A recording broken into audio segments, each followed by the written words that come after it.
Huh? Okay, we're rolling. Okay. 1 second. Okay. So we're continuing the halacha in the Rambam in the beginning of the laws of Moshiach, Hilchos Melech HaMashiach, the 11th chapter. We covered the first few lines and we continue now. And the Rambam says the following. Whoever doesn't believe in Mashiach, or does not await Mashiach's arrival,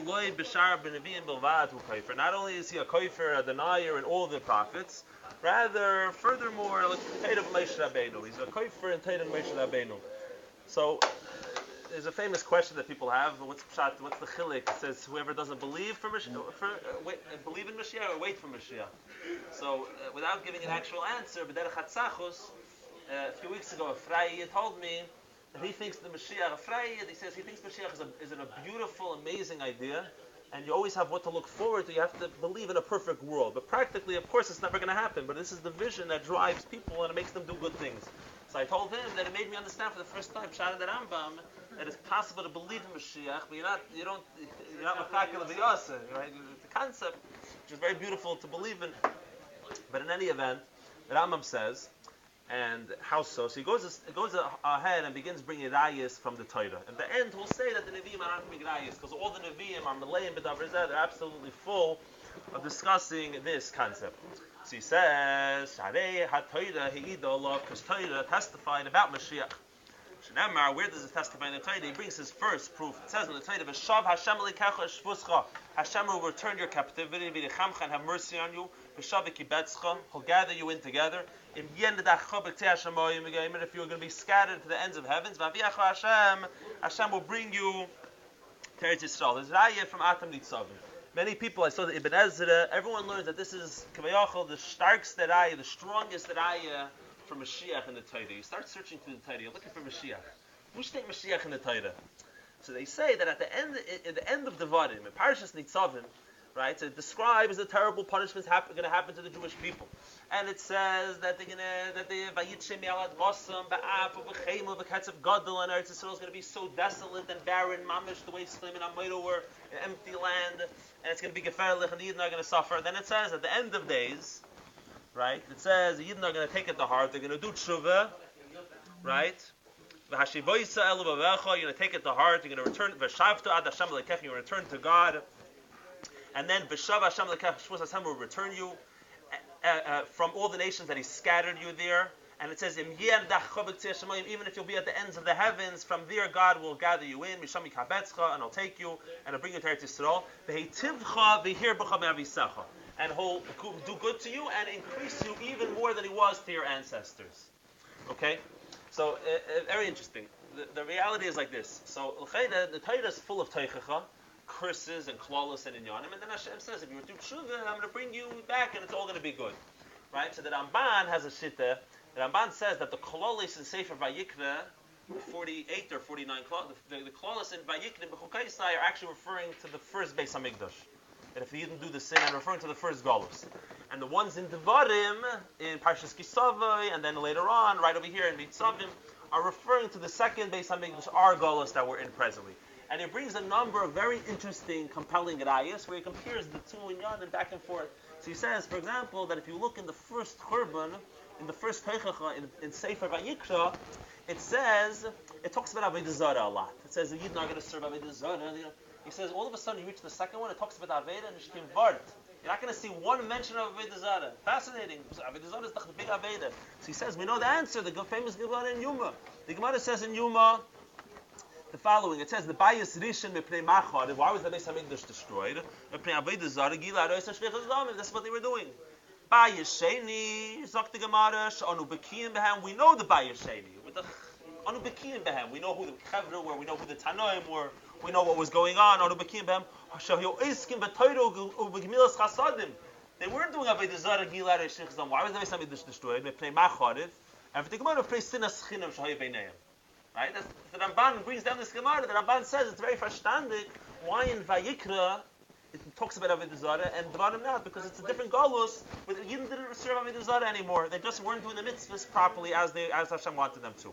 Another chiluk, interestingly enough, is that the description that Hashem is going to gather their scattered people from around the world, you don't find anywhere anything of the type in Sefer Vayikra. Right? In Vayikra they moved from Bavel back there to Yisrael. They weren't scattered to Shemayim. In Dvarim, Hashem says, I'm going to gather you in from the ends of the world. And he says, Taka, he brings that in the Bayis Sheni, who came back? Only Yehuda and Binyamin. And a few of the remnants of the other Shvatim who happened to be with the Yehuda and Binyamin, the Malchus Yehuda. That's why everyone, all of us today in this room really are from either Shevet Yehuda or Binyamin. It's a little shy, or Levi, right? That's true also. But B'chlalos and a little bit of everyone else mixed in. That's why in Nisan we say, if I'm from another Shevet, because there's a tiny percentage point from other people as well. But B'chlalos, they didn't come back. But over here it says, Hashem gather, will scatter you b'chol ha'amim miktzei ha'aretz v'ad ktzei ha'aretz. From one end of the earth to the other end, of course, which is mamash mekuyim in our Golos, and even this very day, even more so than in previous generations. And then there's another prat where it says, and what did it say in Sefer Devarim? And I think from Pshuti Shomikra, this is probably the Raya from the Rambam, and why he found it so compelling and impossible to learn differently than it's referring to Moshiach. Because what does it say? It says, "V'heitivcha v'yikir b'cha me'avisecha."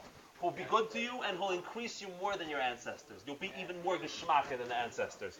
How in the world could anyone in their right mind think that the Bayis Sheni was better than the Bayis Edition? The entire Bayis Sheni, they were under the dominion of other people. They were under a complete subjugation from the Romans, from the Greeks, from the Persians. The Bayis Sheni didn't come close to the glory of the Bayis Edition. And Bechlal, the Ramban points out, we even had only a sixth of the nation even came back Bechlal. This is the Haftacha that Hashem says it's going to be even better than before. It's a Raya Bruda that this was never Mekuyim. What we're discussing here in this parsha, the Heitivcha, these words are very vital. The Heitivcha v'hir b'cha me'avisecha, that Hashem will do good for you more than He did ever in the past. And one more thing that the Ramban mentions about this is that it says by the one in Dvarim, it says when all these curses will happen to your enemies, and it says al ivecha v'al seinecha, double expression. So the Ramban says the ivecha seinecha are going to the two umays, the Yishmaelim and Edom. The two persecuting nations of Klal Yisrael over our course of Galus, Hashem is going to have a din v'cheshbin with them. So B'pash, this is the Raya. Now the truth is, there's one more Raya be'etzim from the Ramban, a different Ramban, because over here it says, it concludes a pasuk that I didn't quote before. It says, Hashem will circumcise your heart. The next pasuk, Umal Hashem alekechas levavcha bes levav zarecha, to love Hashem. Right? And the Ramban has a pasuk, Gabi the Ari Miklat. It says, which is going to be the third ayah that the Rambam brings. It says, when Hashem is going to be marchev, we're going to add more land to Eretz Yisrael, the land that we never got before. That is Keni Knizim and Kadmoini. And then the next pasuk says, Kish Sishmer Lases Es Kol HaTorah Azos. When you will be careful to keep the Torah. In other words, when are you going to be zoicha for Hashem to be marchev as gevulcha, to expand your land, to include the territory? It's Keni Knizim when you keep the Torah. And it says, Laleches Bidrachav Kol Hayamim.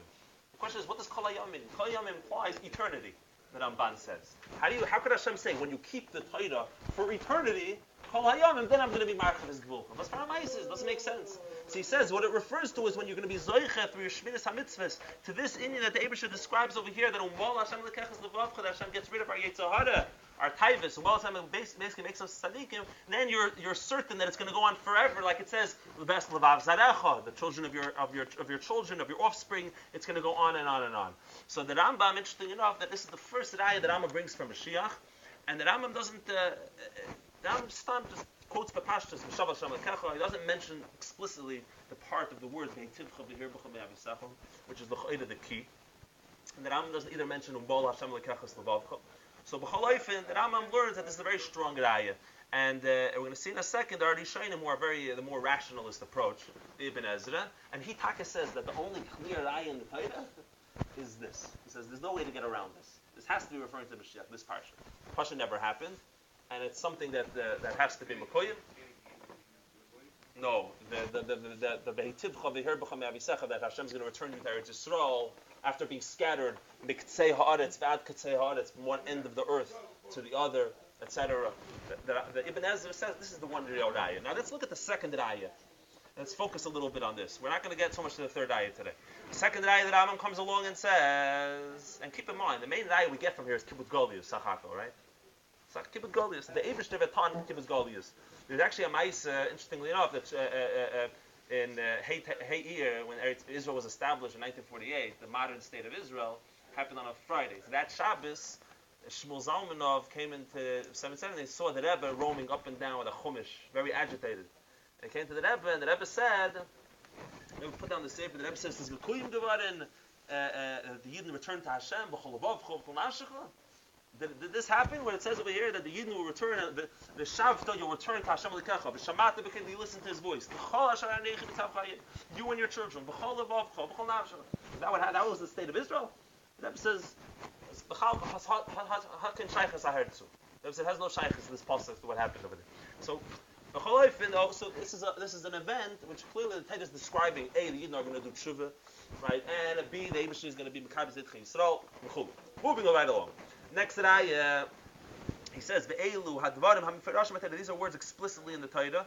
Heim kailim kol hadvarim. They include all the matters shenemra they call Nevi'im, which are told to us in the Nevi'im. The Nevi'im are elaborating to us what the Torah is referencing, what the Torah is describing, what's going to happen in the future. The Nevi'im are Megala, tell us exactly what it means. Now he continues with the second ayah. Af beparshas Bilam Nemar.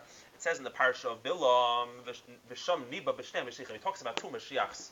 The Mashiach Harisha, and he talks about the first Mashiach, Shu David, Sheishias Yisrael, David HaMelech, who saved Kal Yisrael from their oppressors. Miyad Sarei.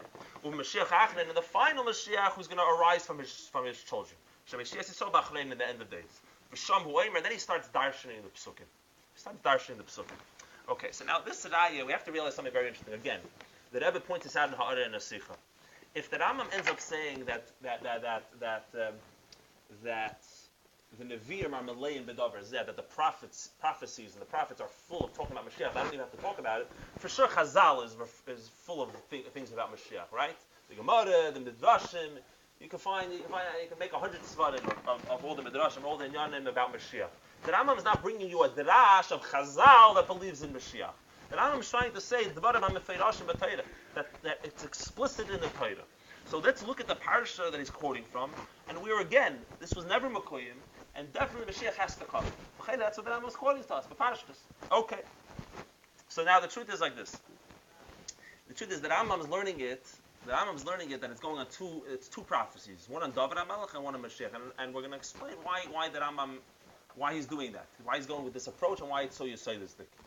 But let's go first with a more Pashto approach, and there are many Midrashim and Chazal who Taka learned the entire parsha. By the way, there's 4 Nevuos of Bilam. 4 times he comes back and gives a Nevuah. We're referring to the 4th and final one, where he says that I'm going to tell you what's going to be Ba'achris Hayam. Okay, all the previous ones are referring to other Inyanim. So in this 4th Nevuah, there are many Midrashim who learn that it's going on, all going on Mashiach. The Rambam doesn't learn it's all going on Mashiach. Just to look at the very first 2 psukim, the Rambam brings 4 of the psukim. So the first thing he brings is the first part. It says Erenu v'layata. I see him and it's not now. So up to the Rambam, Zed David, it's going on David. Ashurenu v'laykarev. I perceive him and he's not close. Zed Melech HaMashiach, it's going on Mashiach. Dorach koichem miYaakov. A star will shoot forth, will go out forth from Yaakov. Zed David, going on David. Become Shev Yisrael, a staff to rule and dominate the Jewish people in Yisrael. Zed Melech HaMashiach. Let's stop right there. Famously, Bar Kochva. Why was Bar Kochva called Bar Kochva? Dorach koichem miYaakov, a star, Kochva. Right, and many shit to say that because his name, right, Kuziba. Kochva, his real name was Kuziba. Then they named him Kochva. This shit is what his real name was. But b'chol there's a Gemara Yerushalmi that Taka the Rebbe quotes, which says no footage. It says Tani Reb Shimon Yochai. Reb Shimon Yochai is taught, who was a Talmud of Akiva. He says Akiva Rabbeinu Hayodoidish. Used to darshan. Dorach koichev miYaakov, Dorach Kuziba miYaakov. It's going on Kuziba, Melech Kuziba, Shimon by Kuziba, right? The one who who he thought was Mashiach. And it says Rabbi Kiva Zakti Yerushalmi Kad Havachami Bar Kuziba. When he used to see Bar Kuziba, Hava Omar, he would say Dein Hu Malka Mashiach, which means Zehu Melech HaMashiach in English, right? So this is in Hebrew, right? So this is clearly the Rambam. What did the Rambam just say that I just quoted? Dorach Koichav Yaakov Zed David. Okay, become Shev Yisrael Zed Melech HaMashiach. So how we see the different midrashim who even learn the whole thing's going on Mashiach, right? So the Ramban, for example, has such an approach. Look what he says. He says that I'm seeing him. He's not close. He's very distant. Right? The Ibn Ezra would like to learn that the whole nevuah is going on David HaMelech. how he's going to conquer all his enemies. Very radical. He says the only raya for Moshiach is from Parshat Nitzavim. Right? The Ibn Ezra is very adamant about that, and you'll see in a second his Kivayoch rayas, but the Ramban has stark kashas on him. First, I want to read the Ramban for you. Not that Ramban innovating, but how he teaches it.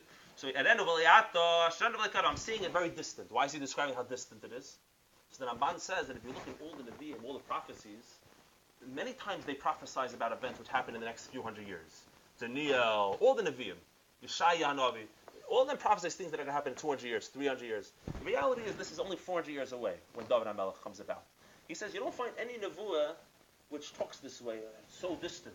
It's going to be so distant in the future. He says only Geulas and Nevuahs which are befedish about the Geulah. Over there you find such L'shainis. So he says that's one kasha he has in the Ibn Ezra. How can he say it's going on David HaMelech? It gives this whole introductory description of how distantly in the future it is. Fine. It's a raya. That's not his strongest raya. And he says he even uses such words, ba'achris hayomim, the end of days. He says, give me a break. 400 years, the end of days. Right? So many Nevuahs are way past that, and all the Nevi'im, no one speaks this way. He says you find, for example, by Nevuahs about the Gula, the words liyomim rabim in many, many days. So taka the Gula, you'll find such expression. So that's a kasha that he has.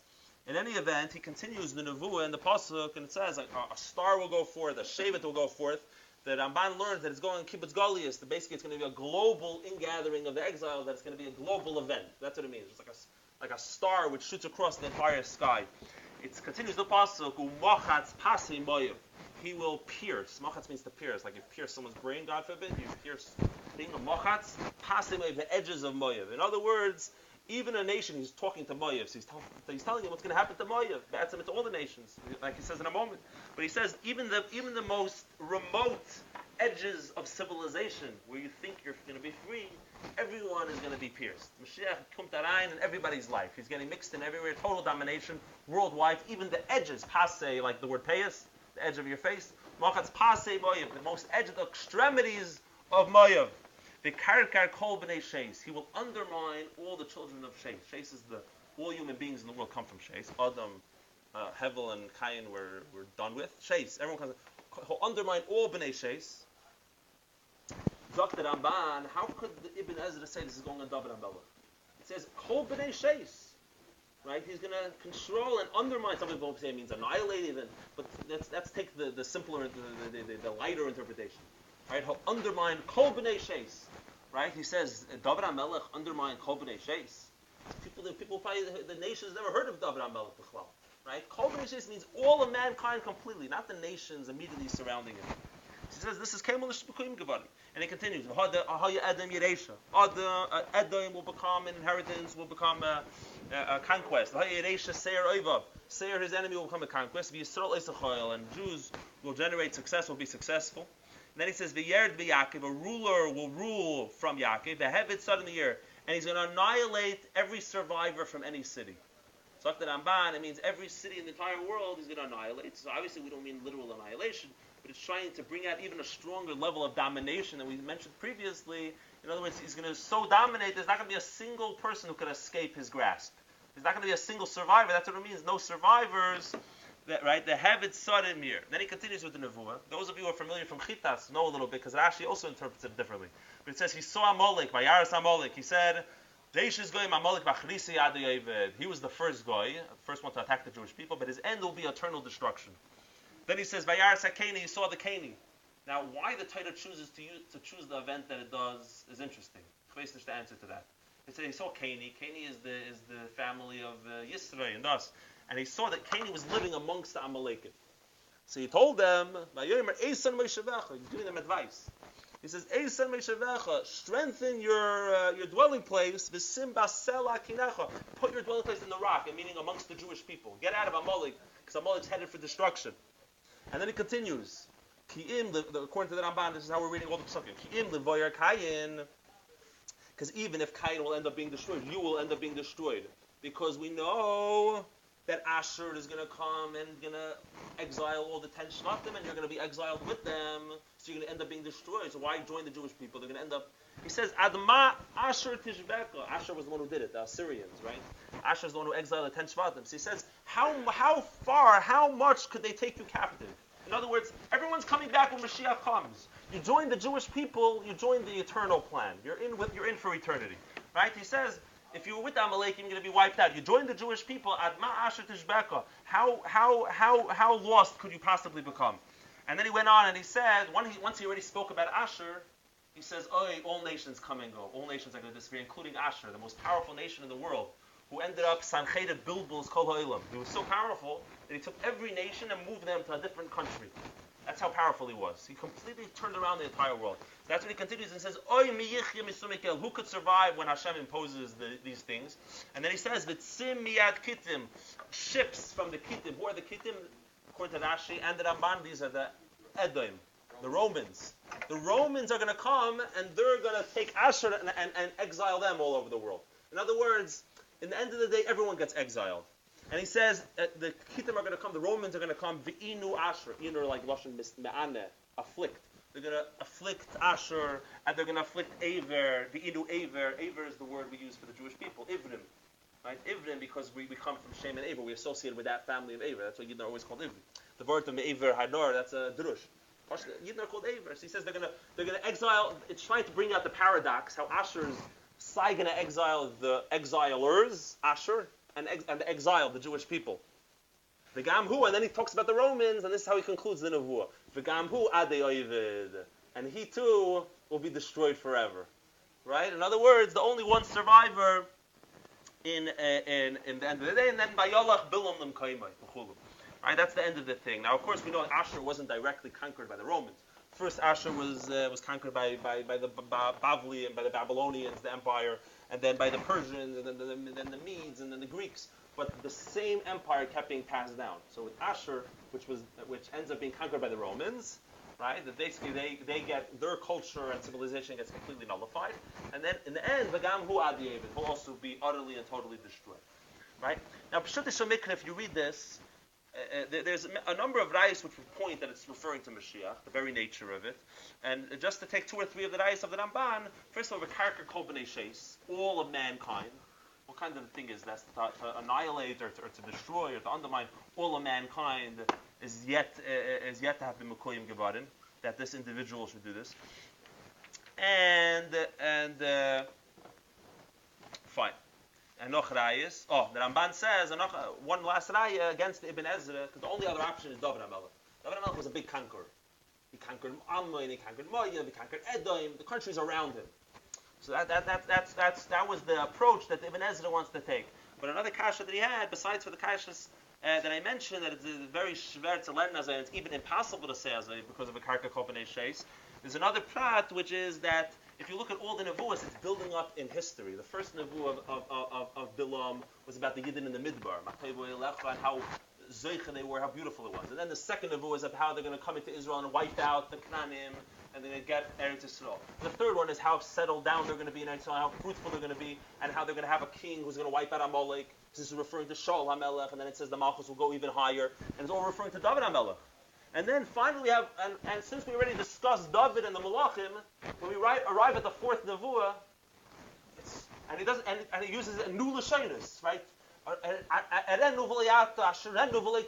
Things that Achris Hayomim. You didn't mention that a moment ago. You were just talking about Shaul HaMelech and David HaMelech, and you didn't say, I'm going to tell you the end of days. And clearly we're talking about a new event after David HaMelech, after the period of the kings, much more distant in the future. And so the Rambam learns this, that this is an explicit, that these psukim are explicitly discussing cases of Mashiach. However, he learns it that it's going on both side David HaMelech, and each pasuk is going back and forth between David and Mashiach. And why is that negeya? Why is that negeya? You see, and he continues. Let's go through the drash, and then maybe we'll discuss it for 2-3 minutes. But I think we'll have much more to discuss in the next share. So he says, "Umochatz pasei moyav." That whole pierce the moyav zed David HaMelech. V'cheinu oimer vayaches moyav. It says that he hit moyav vayimadedem bechevel and measured them with a chevel. He's referring to the incident. The fact is that David HaMelech, at a certain point in his malchus, he went to war with a lot of nations. First, he went to the Plishtim, was the first one in the southwest side of Israel. Where Gaza is today. Conquered that. He made Gaza capital. Whatever. Then he went to the right, to the east, southeast of Israel, where Moav is, and he fought Moav. And so much so, he actually wiped out 2/3 of Moav. And he took a rope, he measured the rope, and the amount of rope, he killed 2/3 of people of the rope. He made them lie down, and he killed them, and the other ones he didn't kill. Okay? He mamish took revenge in the Kama from Moav, different in Yonah. It happened. First of all, Moav annihilated his family. Those who are familiar with the shtickle, the stories of Tanakh, when he was running away from Shalom Melech, he took refuge with Moav. And then when he went away, they killed his parents, imagine Yishai and his mother, and they killed all his brothers. He had one surviving brother who happened to be away, in Ammon, I think. Right? So finally he took revenge. But achutz the revenge, of course, mostly he was taking revenge for the Eibishter. He was doing it. And it says in the Zohar HaKadosh, Parshas Bolok, that the reason why David HaMelech did it this way is because he benuach Padshay, and the Eibishter made that only the Rishayim. In other words, it's similar, we wiped out all the Canaanim, right? A total annihilation. Because over there they were all evil. Over here, apparently, 1/3 of them didn't deserve to be annihilated. 1/3. So 2/3, David HaMelech, Pasha, totally and absolute destruction, annihilated. And David HaMelech started conquest that we talk about when we talk about Moshiach. And it's Keni Klizi V'Kanmoini. You see him after this, he conquered Edom. And he set up ministers everywhere, and he controlled Edom, and he controlled Syria. He Pasha went around doing his thing, and that's what it's referring to in this pasuk. And then, but Moshiach takes it way beyond Moav, the local country. It says, "V'karka kol b'nei sheis." He'll control all of mankind. Zamelech HaMashiach. Shenamar boy. It says about him, Zechariah Navi. It says, "U'mashloi miyom ad yom." He rules, his dominion is from ocean to ocean. And then the final pasuk that Amma brings is, "V'haya Edom Yereisha." Edom will be an inheritance, a dominion, like we just quoted before the story in Tanakh. Zed David. Shenamar b'atihi Edom leDavid la'avadim. They were for him servants, subject slaves. V'haya Yereisha Seir Oivav, and Seir will be Yerusha. Because we know that the final Golus that we're in is considered to be Golus Edom, that they're the ones who committed this Golus. And Zamelech HaMashiach, Shenamar, Ba'olu Meishim Ha'etzion, Lishbeit is Hadesa, that he's going to, B'hoisel Hashem HaMelucha, and he'll have the Melucha forever. So, and there's, I didn't even begin to discuss what I wanted to discuss in this thing, because we were just getting through what the Raya was before actually discussing why the Rambam is, what's the Rambam's Raya, and how this whole Gedara of what Moshiach is, the most unbelievable thing, but it's Meiredik, and we're going to save it for next time. And just to give you one taste, right, of one question, is that the Rambam decides that he has to call David HaMelech Moshiach. It's not enough to call him, to say that there was. First of all, he has to tell us everything about David. It's so important for us to know. David, Mashiach. But if there's two people you want to compare, who are they? If you want to say that there's one person who's like Mashiach in the past, who would you suggest? Moshe Rabbeinu. Goyal Rishon, Goyal Achni. He took him as Mitzrayim. Mashiach's going to be a Navi. Kariv Moshe Rabbeinu. He's going to be a Chacham. He's going to teach. He's a Goyal Yisrael. Out of the whole history, the one you compare him to, Dafke, is David HaMelech. And the two Mashiach, HaMashiach, the Hey Hayidiyah, the Mashiach. These two Melech HaMashiachs in history, David HaMelech and thing. And the Rambam goes through each prat, how it's Mamash Negeya, and what's the Raya, v'chulu v'chulu. And so we're all looking forward to hearing. And by next week, we're already going to be in Eretz Yisrael. We're going to hear from Mashiach himself. Shkeh now.